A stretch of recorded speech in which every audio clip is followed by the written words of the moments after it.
Main part.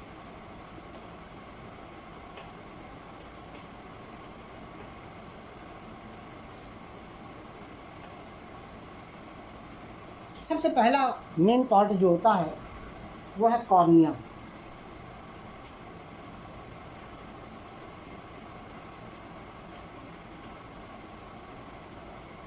Second part iris.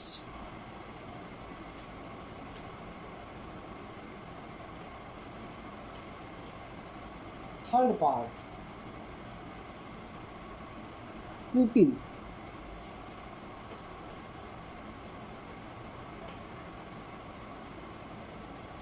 Fourth part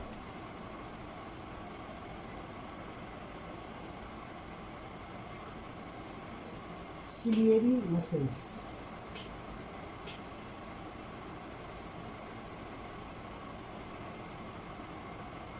पांचवा part islands.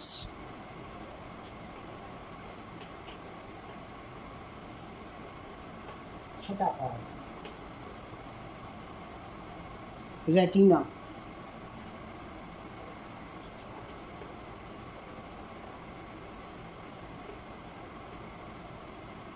सातवां optic nerve.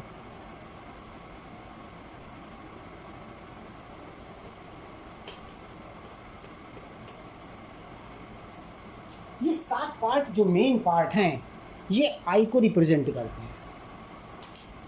ठीक है, अब जब आप इसका कभी फिगर देखेंगे तो सबसे आउटर पार्ट जो उभरा हुआ आंख में रहता है उसको कॉर्निया कहते हैं।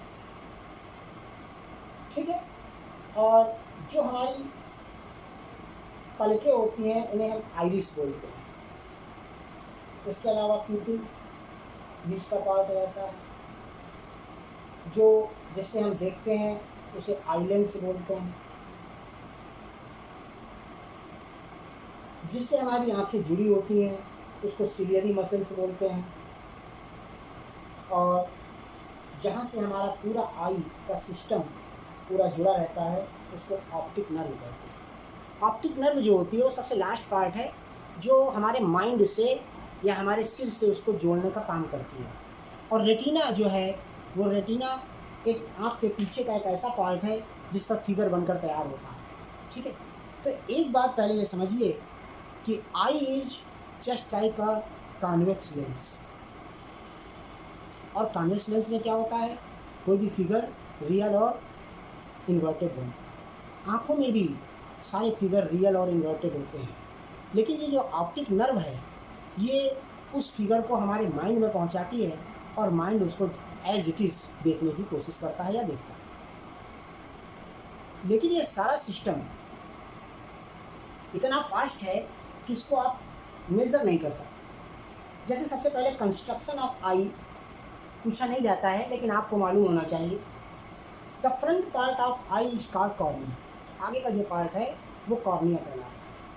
It is made of transparent substance and it is bulging outward. ये ट्रांसपेरेंट सब्सटेंस का बना होता है और बल्जिंग का मतलब होता है बाहर की तरफ उभरा हुआ रहता है।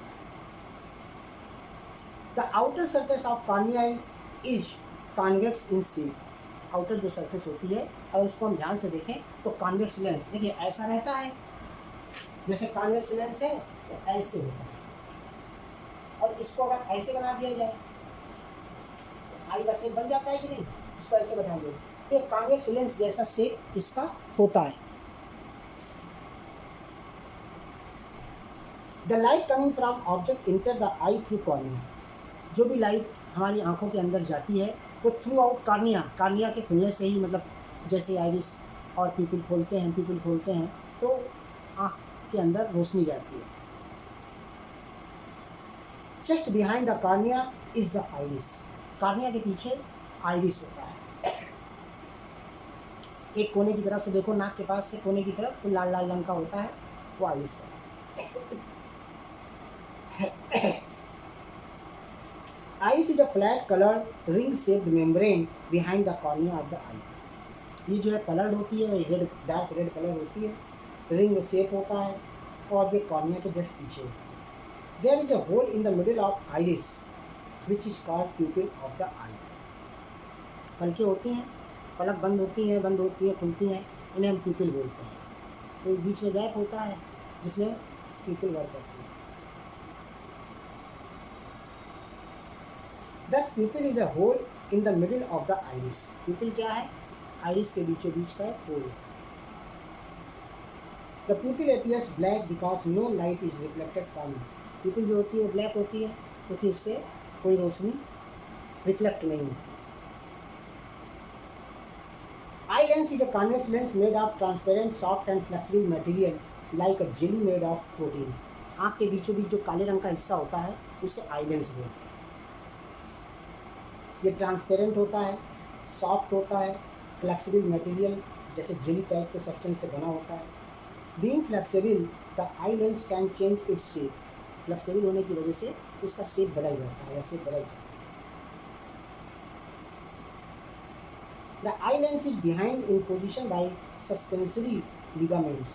आई लेंस जो होता है वो सस्पेंसरी लिगामेंट के द्वारा ज्वाइंट रहता है। One end of suspensory ligament is attached to the eye lens and their other end is attached to ciliary muscles। एक भाग जो है ciliary muscle से जुड़ा होता है इसका और एक भाग जो है eye lens से जुड़ा होता है। ciliary muscles change the thickness of eye lens while focusing। जब एकदम से आँख में रोशनी डाली जाती है तो ये ciliary muscles होते हैं जो आई लेंस की थिकनेस को बढ़ाते या घटाते हैं। In other words, the focal length of eye lens can be changed by changing its shape by the action of ciliary muscles। इसका मतलब क्या है कि अगर हम आई लेंस की फोकस या फोकल लेंथ बदलना चाहें तो that depends on the ciliary muscles. इसका फिगर आप देखेंगे बुक में तो ज़्यादा क्लियर है। ये एक्चुअली बायोलॉजी का ये चैप्टर है, ये थोड़ा सा फिजिक्स में रखा गया है केवल लेंस की वजह से, इसलिए बहुत ज़्यादा न ज़रूरतमंद है न बहुत ज़्यादा इंपॉर्टेंट है। बस केवल मतलब यही है इसके कौन कौन से मेन पार्ट होते हैं तो इनकी क्या वर्किंग है बस। It's in this respect an eye differs from a camera. इसी कारण जो है आई थोड़ा कैमरा से डिफर करती है। The focal length of convex lens used in camera is fixed and can not be change, but the focal length of convex lens present inside the eyes can be change by the action of ciliary muscles. अब देखिए, अगर आपके सामने कोई convex lens रखा है, real convex lens, तो उसकी फोकल लेंथ को आप चेंज नहीं कर सकते, जितना उसकी फोकल लेंथ है वो फिक्स है। लेकिन आई का जो कॉन्वेक्स लेंस है वो सिलियरी मसल्स की वजह से इसकी फोकल लेंथ घटती बढ़ती रहती है।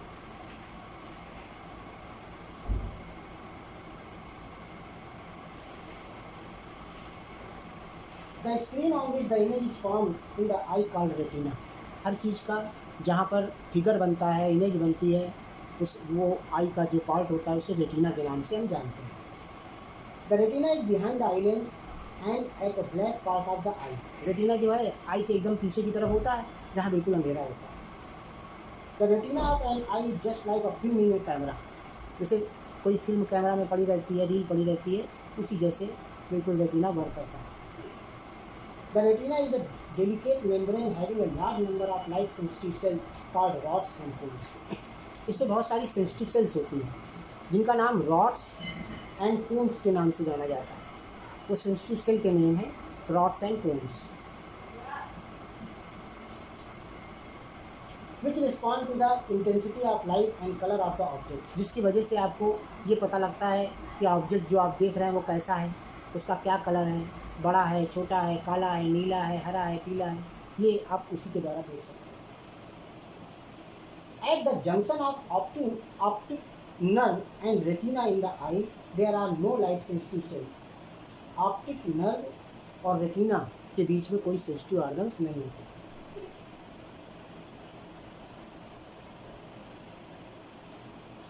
दिस इज कॉल्ड, ये खाली प्लेस होता है, इसको ब्लाइंड स्पॉट के नाम से जाना जाता है।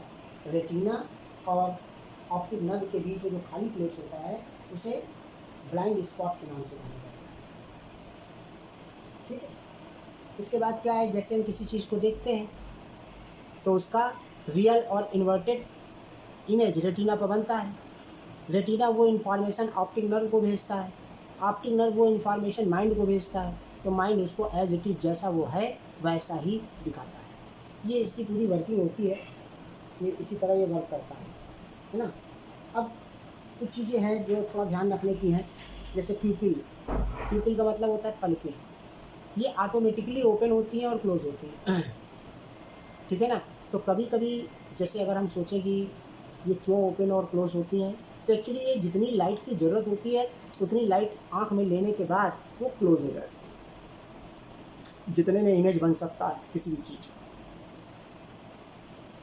इसी तरह जो सिलियरी मसल्स हैं वो मसल्स होते हैं और लिविंग थिंग्स हैं, लिविंग ऑर्गेनिज्म हैं, और आई को बाइंड करने का काम करते हैं। आई को एक जगह बना होने के बावजूद जो चारों तरफ आई घूमती है, मूव करती है, वो सिलियरी मसल्स के द्वारा ही मूव करती है।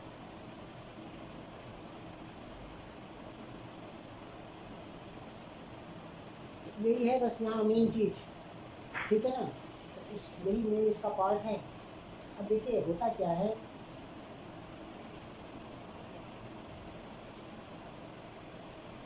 एक चीज़ है accommodation.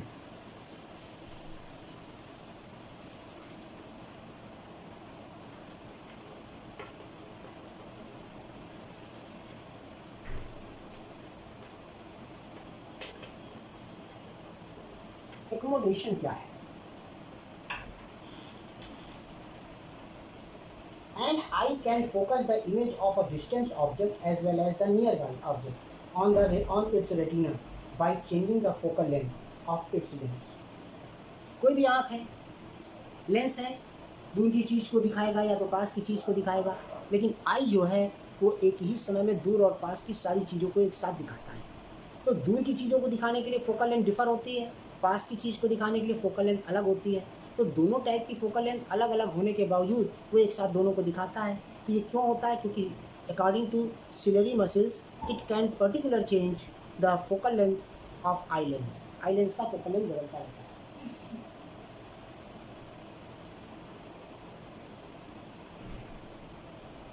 When the eye is looking at a distant object, the ciliary muscles of eye are fully relaxed. जब हम कोई दूर की चीज़ देखते हैं तो हमारी जो सिलियरी मसल्स होती हैं वो रिलैक्स्ड होती हैं, लेकिन जब पास की चीज़ देखते हैं तो आप देखते हैं ना, आँख सिकोड़ लेते हैं हम लोग, तो सिलियरी मसल्स उसको क्या करती है, उसकी फोकल लेंथ को कम करने का काम करती है, तो वहाँ पर उनकी वर्किंग बढ़ जाती है। The suspensory ligament in turn pull the eye lens due to which the eye lens get stretched and become thin.